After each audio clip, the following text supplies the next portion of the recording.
Life is a series of peaks and valleys. Our union is, to my mind, the highest of peaks. Spoken like one who's never known the lowest of valleys. To think, we were once a pair of blooms, flourishing side by side in the upper echelons of Enbar society. Despite our differing aspirations, I think together we could have taken the mantle of leading the Empire. Tread carefully, Ferdinand. Some part of me clung to hope that you might emerge from the wreckage. I am glad you have. I know that was a difficult time for you.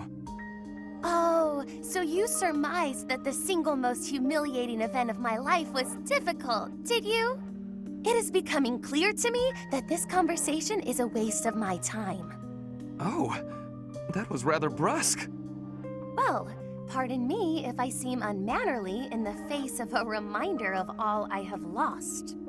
My family, my home, my friends, my people, everything. I am all that remains. I did not intend to offend you, Constance. Then what did you intend? How like the noblest of nobles to be unaware of the suffering one causes. You can't grasp what it is to be a newly minted peasant, can you? That is simply not true. I care about you, and I was attempting to offer some words of comfort. Enough! I need more than words, more than you have offered to provide. Though I am without status now, my spirit is no less noble. It will not do for you to condescend to me in my houseless state. You have my sincerest apologies. That was a grave misstep. I did not mean to come across as condescending. I was merely being careless with my words. As you say, I have never experienced loss at such a staggering magnitude. I cannot imagine the pain you have endured. Indeed, you cannot. I advise against trying. The more you harp on it, the more irritated with you I become. Never shall a day pass that I don't work toward restoring my house and reclaiming my title. You, on the other hand, seem content to remind me that it is lost. Thank you, but I had not forgotten. Constance, please. I see no trace of the boy who made waves with me at balls and embodied the finest in the nobility. This newfound arrogance of yours is a discredit to House Ire.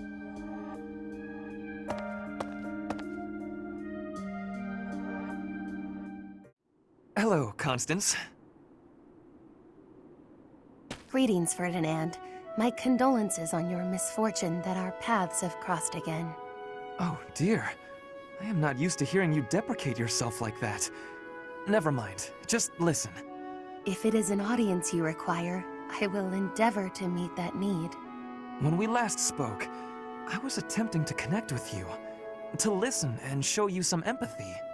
But I was so clumsy with my words that I came across as callous and conceited. I hurt you. I know. The notion that a noble of House Ire could display arrogance is difficult to credit. That you even deign to speak to me is a testament to your humility. As grateful as I am for the honor, it would be best for us both if I take my leave. No, please, hear me out. Though your words chafed, I see now that they were perceptive. I was being arrogant.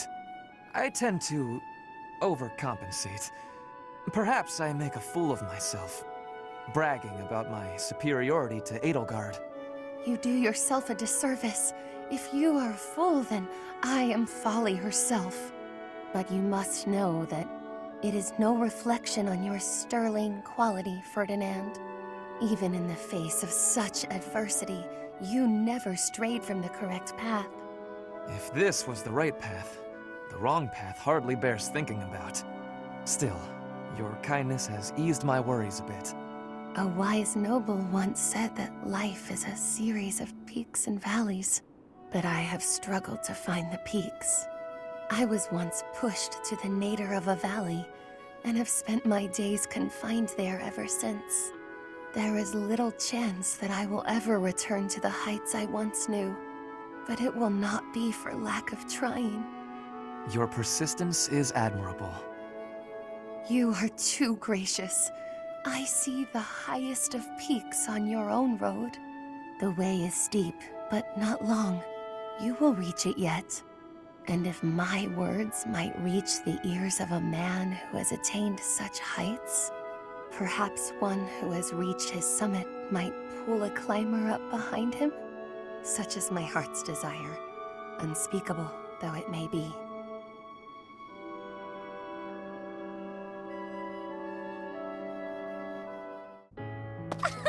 You there! Ah, is there something I can do for you, Constance? Is there something you can do? Of course there is! Well, what is it? It ought to be plain. I do not follow. Please, clarify what you mean. Have you forgotten the day I revealed to you my silly little dream? If you weren't paying attention, I shall be cross. Oh, yes. You must be referring to the oblique request you made concerning peaks and valleys. Not seeing a peak ahead of you, you hoped I might help lift you out of your lowly Precisely! You've summed it up completely. Now that you know of what I speak, I want you to forget it immediately. Act as if you heard nothing. You want me to forget the occasion you just asked me to remember. I see. Before I discard this memory entirely, might I be so bold as to ask why?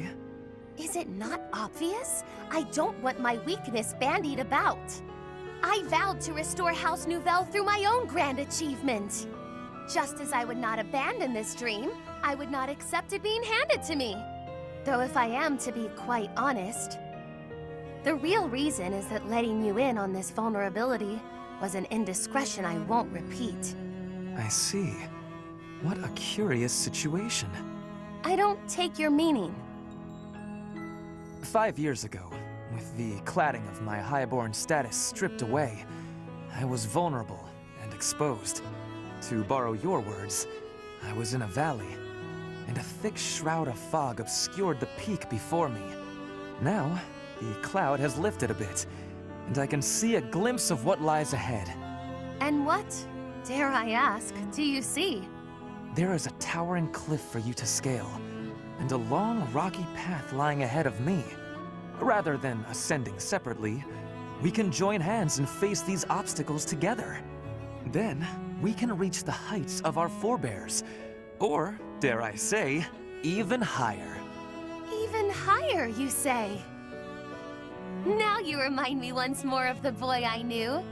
I have but one concern. And what might that be?